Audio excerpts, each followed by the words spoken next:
બેતુલ પોલીસે શહેરના ગંજ police station વિસ્તારમાં દેશી બનાવટની પિસ્તોલ અને દેશી પિસ્તોલની દાણચોરી કરતા 4 આરોપીઓની ધરપકડ કરી છે।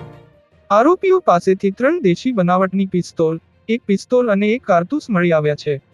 બેતુલના એક લુચ્ચા ગુનેગારે આરોપીઓને ગેરકાયદેસર હથિયારો વેચવા માટે આપ્યા હતા। પોલીસ હવે ગેરકાયદેસર હથિયારોની દાણચોરીમાં સંડોવાયેલી ગેંગને શોધવા તપાસ કરી રહી છે। આ અંગે ખુલાસો કરતા પોલીસ અધિક્ષક નિશ્ચલ ઝારિયાએ જણાવ્યું હતું કે શુક્રવારે રાત્રે એક બાતમીદાર પાસેથી માહિતી મળતા ટ્રેન બસેરા ચોક પાસે પેસેન્જર વેઇટિંગ રૂમમાં 4 યુવકો બેઠા છે અને પિસ્તોલ વેચવાનો પ્રયાસ કરી રહ્યા છે। પોલીસની ટીમે ઘટના સ્થળે પહોંચી 4 યુવકોની અટકાયત કરી તેમની બેગની તલાશી લેતા 1 પિસ્તોલ, 3 દેશી પિસ્તોલ અને 1 જીવતો કારતૂસ મળી આવ્યો હતો।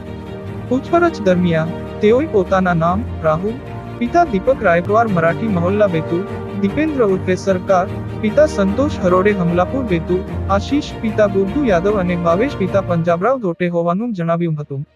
જ્યારે પોલીસે તપાસ કરી ત્યારે દીપેન્દ્ર હરોડે 5 ડિસેમ્બર 2023ના રોજ જિલ્લા મેજિસ્ટ્રેટ કોર્ટ બેતુલમાંથી પકડાયો હતો।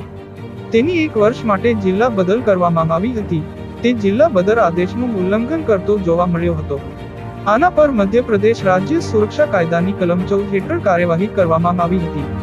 જ્યારે 4 આરોપીઓની દેશી બનાવટની પિસ્તોલ અંગે પૂછપરછ કરવામાં આવી ત્યારે તેઓએ જણાવ્યું કે 10 થી 15 દિવસ પહેલા બેતુલના રહેવાસી દુષ્ટ ગુનેગાર રજ્જુ રાવણે તેમને પિસ્તોલ અને દેશી પિસ્તોલ વેચવા માટે આપી હતી।